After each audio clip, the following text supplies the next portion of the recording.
Ben yapmıştım sana. Kabul etsin. Ben de Al istiyorum. bakalım. Ben de istiyorum. Ben de istiyorum. Al bakalım. Teşekkür ederim. Teşekkür ederim. Evet, açın bakalım. Açabilirsiniz. Evet, elimde de. Gri. Evet, yalnız birazcık. Şunu açıyoruz. Evet, teşekkür ederim. Ve senin ismin ne? Burada Senin ismin? Benim ismim Kerim. Benim ismim de Kemal. Benim Seninki ne? ismim de Muzab. Çiçeği kim oldu? Ben de. Ben hemen yaşımın camı çıkarayım. Evet, şimdi şöyle çevirelim boyaları. Hadi bakalım. Zengin olmasın. Hadi bakalım. Onu görmüştüm. Öyle mi? Evet. Şöyle çevirelim. Evet, bravo hatırlıyorum. Evet, Şahinbey'deki tüm okullarımızın hem ana sınıf öğrencilerine hem de İlkokul 1, 2, 3, 4.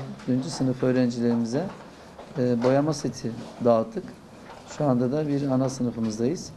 İlave olarak yine ana sınıf öğrencilerimize böyle bir set olarak bilge kaşifler seti dağıtıyoruz. İçerisinde Bahseti hem mi? boyamalar, evet, hem de çocuklarımızın gelişimini sağlayacak her alandaki kitaplarımız mevcut. 22.000 tane tüm Şahinbey'deki ana sınıf öğrencilerimize dağıttık. Ayrıca öğretmenlerine de yine bu setten birer tane hediye ettik. Amacımız ilçemizde bulunan tüm öğrencilerimizin daha güzel bir eğitim alması, İşte bu değil. imkanı olan olmayan öğrencilerimize destek olmak ve birlikteliği sağlamak adına yine Milli Eğitim'le istişare ederek en güzel kitabı, en güzel boyama setini aldık, hediye ettik. İnşallah bu yıl eğitim öğretim yılı boyunca tüm öğrencilerimize, öğretmenlerimize başarılı bir eğitim yılı diliyorum. Eğitim öğretmen.